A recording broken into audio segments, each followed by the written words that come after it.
الرجیم بسم اللہ الرحمن الرحیم عن ابی امامۃ عن النبی صلی اللہ علیہ وسلم انہ یقول ما استفاد المؤمن بعد تقوی اللہ خیرا له من زوجۃ صالحۃ ان امرها اطاعته وان نظر الیها سرته وان اقسم علیها ابرته وان غاب نحا نصحته فی نفسها وماله رواہ ماجۃ الاحادیث الثلاثہ۔ حضرت ابو امامہ رضی اللہ تعالی عنہ سے روایت ہے، وہ فرماتے ہیں کہ نبی اکرم صلی اللہ علیہ وسلم سے روایت ہے، حضور فرماتے ہیں کہ مومن نے اللہ کے خوف کے بعد نیک بیوی سے بہتر کوئی نعمت نہ پائی۔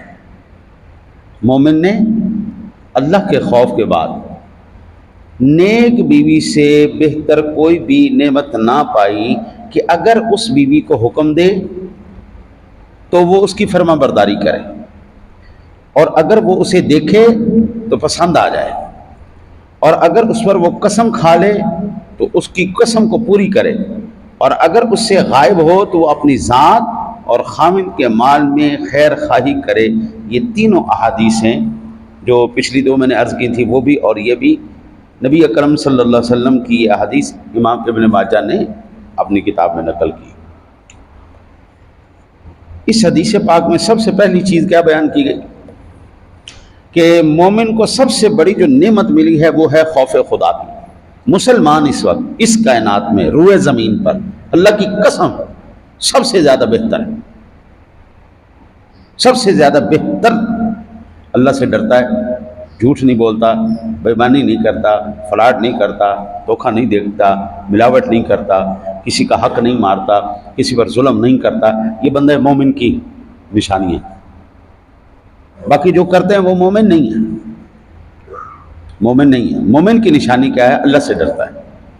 جس بندے کو یہ نعمت نصیب ہو جائے، اسی خوف کی وجہ سے وہ گناہوں سے بچتا رہتا ہے، ہمیشہ وہ کہتا ہے یار میرا اللہ مجھے دیکھ رہا ہے، وہ کہتا ہے اللہ دیکھ رہا ہے، اللہ دیکھ رہا ہے، اللہ دیکھ رہا ہے۔ وہ ان وجوہات کی بنا پر کبھی نہیں کرتا۔ مومن کی یہ نشانی۔ اچھا، پھر آقا جی علیہ الصلوۃ والسلام نے فرمایا خوف خدا کے بعد بندہ مومن کو جو سب سے بہترین نعمت ملی ہے تقوی کے بعد وہ ہے نیک بیوی۔ اور نیک بیوی کی چار خصلتیں آقا جی علیہ الصلوۃ والسلام نے ارشاد فرمائیں۔ پہلی، آقا جی علیہ الصلوۃ والسلام کی ذات گرامی نے فرمایا ایسی بیوی کہ خامند کو تقوی پر قائم رکھے اور متقی اولاد چلے۔ عورت اگر چاہے، بندے کی سوچ بھٹک ہی نہیں سکتی، یہ عورت کے اوپر منحصر ہے، بیوی کے اوپر منحصر ہے، وہ بندے کو اس انداز میں رکھے کہ اس کی کسی اور عورت کے ساتھ ایک مزاحیہ سا وہ بات ہے۔ دارالافتاء میں بڑے بڑے جو ہے نا عجیب عجیب واقعات آتے۔ مجھے ایک خاتون نے، ہماری عزیزہ تھیں جاننے والی، انہوں نے پیغام بھجوایا کہ حاجی صاحب سے کہو خوف خدا کیا کریں، ہر وقت منہ چڑھائی رکھتے ہیں، ہر وقت غصے میں رہتے ہیں، تو مہربانی کرو ان سے کہو کوئی بندہ میٹھی بات بھی کر لیتا ہے، ذرا اچھے سے بات کر لیتا ہے۔ میں نے حاجی صاحب کو بلایا، میں نے کہا یار کیا بات ہے، آپ ہر وقت منہ چڑھائے رکھتے ہیں، ہر وقت گندا سا منہ بنا کے رکھتے ہیں، آپ کے چہرے پہ مسکراہٹ نہیں ہوتی۔ میں کہا چلو ہمارے ساتھ تو آپ جیسا منہ مرضی بنائیں، لیکن کم از کم گھر میں جا کے تو تھوڑا سا مسکرائے نا۔ اب اپنی بیوی کے ساتھ بھی منہ بنا کے رکھتے ہیں۔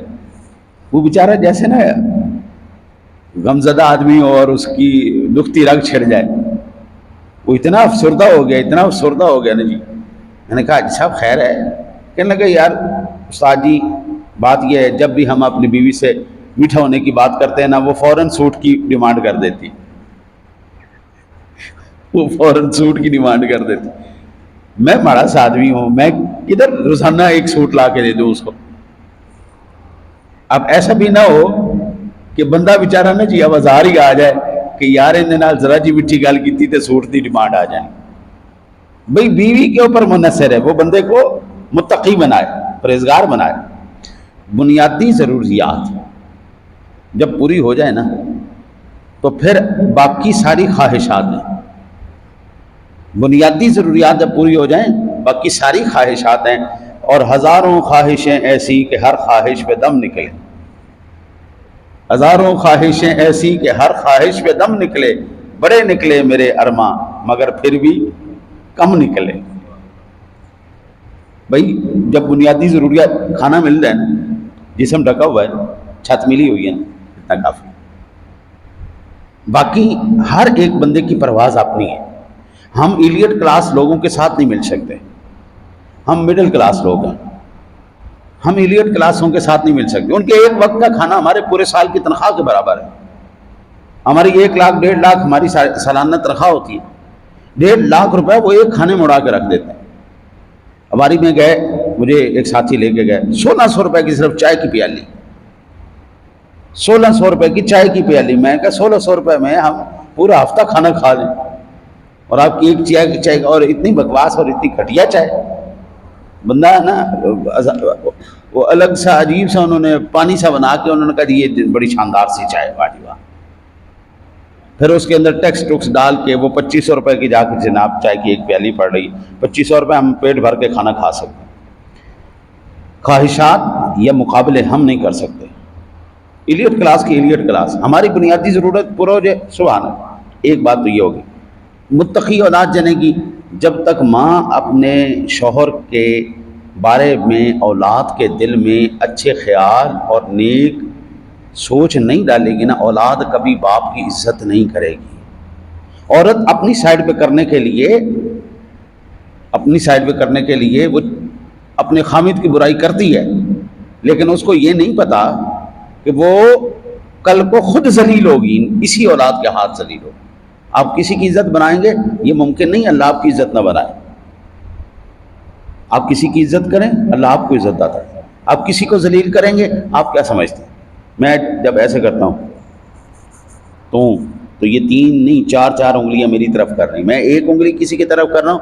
اب قدرت کا نظام ایسا ہے کہ وہ کہتا ہے ٹھیک ہے تو نے 1 دفعہ کیا، اب 3 دفعہ لوٹ کے آئے گا تیری طرف۔ آپ کریں برا، بے شک کریں، لیکن اس قدرت کا نظام ایسا ہے، وہ نظر نہیں آتا لیکن چل رہا ہے، وہ نظر نہیں آتا چلتا ہے۔ آپ کسی کی عزت بنائیں، اللہ آپ کی عزت بنائے گا۔ آپ کسی کو ذلیل کریں، اللہ آپ کو رسوا کرے گا۔ آپ کسی کو بھوکا رکھیں، اللہ ساری زندگی پیٹ نہیں بھرنے دے گا۔ وہ ایک باپ اور بیٹا جا رہے تھے، چور، دونوں چور تھے، اور باپ اب بڑے فخر سے اپنے بیٹے کو بتا رہا ہے، یہ جو چوپڑی دیکھ رہے ہو نا، 20 مرتبہ میں نے اس کا دیا چوری کیا ہے، 20 مرتبہ میں نے اس کا دیا چوری کیا۔ اور بچے نے لاشعوری کے اندر جملہ کہہ دیا، ابا 20 مرتبہ چوری کرنے کے بعد دیا تو اسی کا جل رہا ہے، ہمارے گھر تو نہیں جل رہا، دیا تو اسی کی جھونپڑی میں پھر جل رہا ہے، کسی کا برا کر کے آپ کدھر جائیں گے؟ کسی کو کچھ نہیں کہہ سکتے۔ ایک بات یہ ہوگی۔ دوسری کہ خامد کی ہر جائز ضرورت جب خامد کہے، آقا جی فرماتے ہیں اس کی اطاعت کریں، ناجائز کسی چیز کی اطاعت نہیں، جائز چیز کی اطاعت۔ خامد اس کو کوئی حکم دے، سبحان اللہ۔ آقا جی پھر کہتے ہیں تیسری، یعنی اس عورت کی سیرت بھی اچھی ہے، صورت بھی اچھی ہے۔ صورت اچھی نہ ہو، بندے کی سیرت اتنی اچھی ہونی چاہیے کہ لوگ صورت کی طرف دھیان ہی نہ کریں۔ لیکن اگر سیرت بھی خراب اور صورت بھی خراب، یہ صورت تو بڑی خوبصورت ہے، سیرت پلے کا کوئی فائدہ نہیں۔ وہ عمدگی کے ساتھ خوبصورتی بھی ہے، خوبصورت بھی ہے، وہ خامد جب اس کو دیکھتا ہے اس کو پسند آتی ہے، ہاں جی، آنکھیں اس کی لذت حاصل کرتی ہیں۔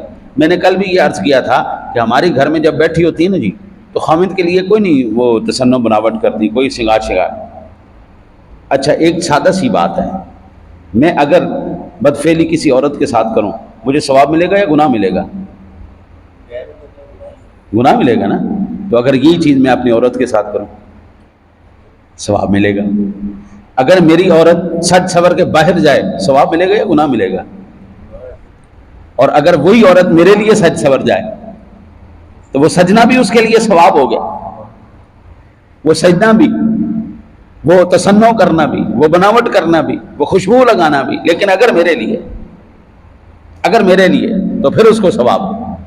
یعنی سرخی لگا کے باہر گئی تو گناہ ہوا، سرخی لگا کے مجھے دکھایا تو ثواب ہوا، میک اپ کر کے باہر گئی تو گناہ ہوا، خدا کی بھی لعنت، فرشتوں کی بھی لعنت، اللہ رسول کی لعنت اس کے اوپر۔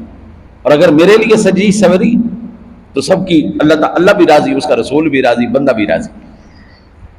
بندہ دیکھے پسند آ جائے. باہر سے کام کر کے آ رہا ہے، ذرا منہ شو. آقا جی علیہ السلام نے فرمایا جب تم لوگ سفر سے واپس آتے ہو نا جی، تو سرپرائز وزٹ نہ کیا کرو، اچانک گھر چھاپا مار دیتا نہیں.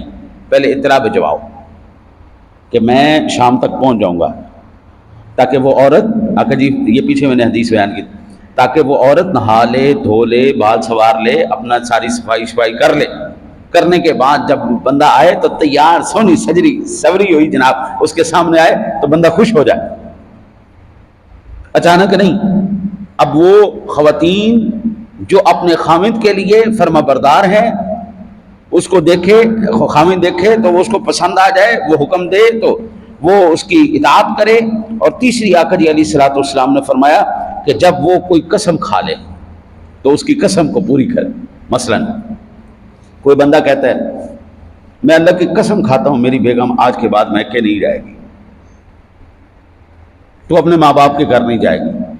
اب اس نے قسم کھا لی، اب یہ قسم پوری کرنا بالکل ممکن ہے، مشقت ہوتی ہے ذری بات، ماں باپ کے گھر نہیں جا رہے. لیکن اگر ایسی کسی نے قسم کھا لی تو آقا جی فرماتے ہیں جو نیک بیوی تابع دار بیوی ہے وہ پوری کرتی ہے. وہ کہتی ہے میرے شوہر نے قسم کھا لی ہے، میں اس قسم کو پورا کروں نہیں، میں اس کی قسم کو پورا کروں گی، میں ادھر نہیں جاؤں گی، ان کو ادھر بلا لوں. ٹھیک ہے، اپنے گھر بلا لو. ادھر جانے کی قسم ہوئی ہے نا جی کہ آپ نے اپنے ماں باپ کے گھر نہیں جانا، وہ قسم پوری کرتی. تو یہ تابع دار خواتین کا ذکر کر کے آقا جی نے 4 ان کی نشانی بیان کی.